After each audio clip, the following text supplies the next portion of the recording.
धर्मेंद्र को नहीं बढ़िला चर्चा। मोहन को स्थान रे गादी रे बसिबे कि धर्मेंद्र प्रधान।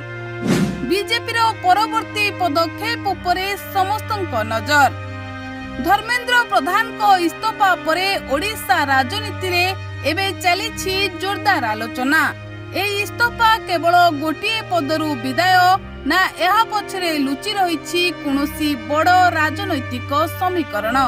एही प्रश्न एबे चारिआडे चर्चा रे रहिछि।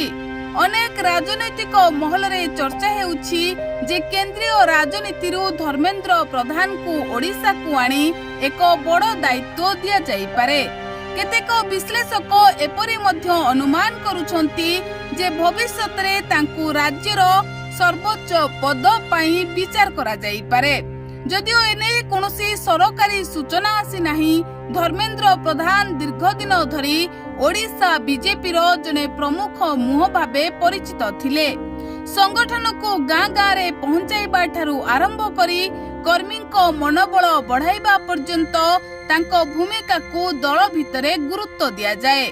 सेतिपई अनेकंक मत जदि दल राज्यर कोनोसी बड़ परिवर्तन करबा को चाहिबो तेबे धर्मेंद्र को ना प्रथम रही पारे। एपटे मोहन माझी को सरकार को नहीं मध्य विभिन्न प्रकार आलोचना हेउछि। सरकार रो कार्यशैली, प्रशासनिक निष्पत्ति और राजनैतिक समीकरण को नहीं विरोधी को सह केतेक विश्लेषक मध्य निज निज मत रखुछंती। एही सबु आलोचना भितरे नेतृत्व परिवर्तनर प्रसंग मध्य बारंबार उठुछि। सोशल मीडिया रे एबे धर्मेंद्र प्रधान को नहीं हजार हजार पोस्ट देखिबा को मिलुछि। केही कहउछंती से राज्य को फेरिले बीजेपी आहुरी शक्तिशाली हेबो, आउ केही कहउछंती वर्तमान रो नेतृत्व रे कोनोसी परिवर्तन हेबार संभावना नाही। तेबे आगको कोन हेबो ताहा केवल समय कहिबो। Bureau report, Odia News tube.